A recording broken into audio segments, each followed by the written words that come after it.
daawada la soo dhawaada wararkii ugu dambeeyay iyo qaraxii caawa ka dhacay saldhigga degmada Waaberi ee gobolka Banaadir.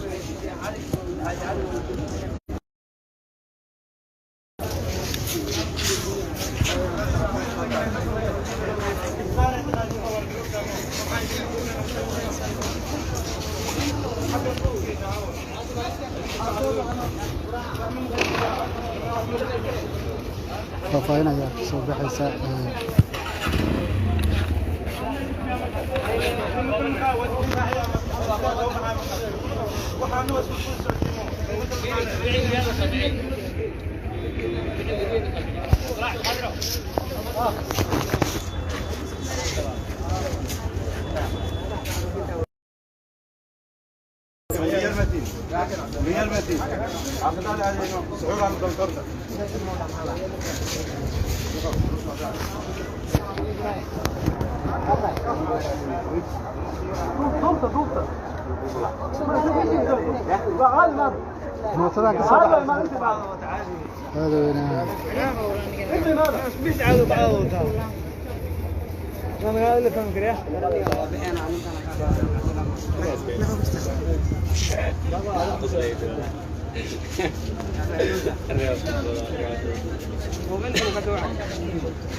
فاين ayaa ka soo baxaysa qaraxii caawa ka dhacay saldhigga degmada Waaberi sida xogtaan ku haynay ruux isku soo xiray waxyaabaha qarxa ayaa isku qarxiyay agaarka saldhigga iyadoona halkaas uu ku geeriyooday taliyada saldhigga booliiska degmada Waaberi taliye baashane iyo waliba askar kale iyo dad shacab ah ayaa iyagu halkaas ku geeriyooday.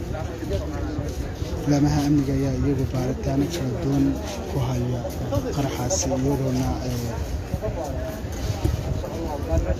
ila kala saaraya meydadka dadka ku geeriyooday iyo sidoo kale saraakiisha. dabcan si toos ayaad nagala socotaan 5 Somali TV ayaad naga daawanaysaan.